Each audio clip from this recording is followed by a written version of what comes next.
Χιλιάδες είναι οι πιστοί, αλλά και οι δύσπιστοι, που επιλέγουν κάθε χρόνο να επισκεφθούν το προσκύνημα της Παναγίας στην Κεφαλονιά, για να αντικρίσουν ένα μοναδικό φαινόμενο, τα φιδάκια της Παναγίας. Στο ναό της Κοιμήσεως της Θεοτόκου, στο χωριό Μαρκόπουλο της Νότιας Κεφαλονιάς, 25 χιλιόμετρα από το Αργοστόλι, συμβαίνει κάθε χρόνο από τις 6 έως τις 15 του μήνα Αυγούστου ένα θαυμαστό γεγονός, που οι κάτοικοι έχουν συνδέσει με την εικόνα της Παναγίας. Στην κατάφυτη πλαγιά, όπου είναι κτισμένο το χωριό, συνέβη πριν πολλά χρόνια το θαύμα που σχετίζεται με την εικόνα της Παναγίας. Φαίνεται ότι ένα δέντρο που είχε τυλιχτεί στις φλόγες έκανε τους κατοίκους να πιστέψουν πως είχε ξεσπάσει πυρκαγιά στο δάσος. Όταν όμως έφτασαν στο σημείο, αντίκρισαν το θαυμαστό γεγονός. Παρόλο που το δέντρο είχε κατακαεί ως τη ρίζα του, πάνω του ήταν ακουμπισμένη η εικόνα της Παναγίας, την οποία η φωτιά δεν είχε καν αγγίξει. Οι κάτοικοι, γεμάτοι συγκίνηση, αφού προσκύνησαν την εικόνα, τη μετέφεραν στην εκκλησία του χωριού, όπου και οι υπόλοιποι είχαν την ευκαιρία να την προσκυνήσουν. Το επόμενο πρωί όμως, και ενώ οι επισκέπτες πλήθαιναν, διαπιστώθηκε ότι η εικόνα έλειπε. Τελικά, μετά την κινητοποίηση των πιστών, η εικόνα βρέθηκε στην αρχική της θέση. Ήταν και πάλι τοποθετημένη στη ρίζα του καμένου δέντρου. Η εικόνα της Παναγίας επανήλθε στην εκκλησία, όπου και κλειδώθηκε.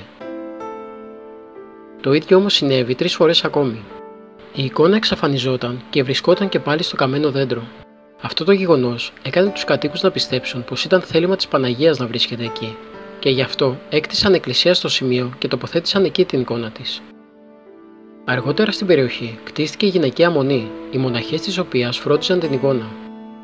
Κάποια μέρα, καθώς πλησίαζαν πειρατικά πλοία και οι πειρατές κατευθύνονταν προς τη μονή, προκειμένου να τη λαιλατίσουν, οι μοναχές προσευχήθηκαν στην Παναγία για να προστατέψει τις ίδιες και το μοναστήρι.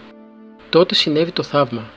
Το μοναστήρι κυκλώθηκε από φίδια που έτρεψαν τους πειρατές σε φυγή. Αυτό θεωρήθηκε σημάδι από την Παναγία.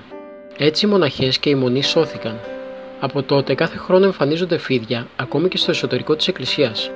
Κρέμονται ακόμη και από τις εικόνες, τις καντήλες ή τα στασίδια, τα οποία αναχωρούν στις 15 Αυγούστου. Από τις 6 έως τις 15 Αυγούστου εμφανίζονται τα φιδάκια της Παναγίας στην Κεφαλονιά. Αν κάποια χρονιά δεν εμφανιστούν τα φιδάκια, προμηνύεται κάτι κακό για το νησί, όπως το 1940 και το 1953, όπου το νησί επλήγει από σεισμούς. Κανείς από τους ειδικούς που έχουν εξετάσει τα φιδάκια δεν μπορεί να τα κατατάξει σε κάποιο από τα γνωστά είδη. Αυτά είναι γκρίζα, λεπτά και το μήκος τους δεν ξεπερνά το 1 μέτρο. Το δέρμα τους είναι βελούδινο και στο κεφάλι. Όπως και στην άκρη της γλώσσας τους σχηματίζεται ένας μικρός σταυρός. Όπως είναι ευρύτερα γνωστό, τα φιδάκια θεωρούνται θαυματουργά και ακίνδυνα. Γι' αυτό και οι πιστοί τα αγγίζουν χωρίς φόβο. Άλλωστε, αποτελούν και έναν από τους κυριότερους λόγους που κάποιος επισκέπτεται το 15 Αύγουστο το νησί.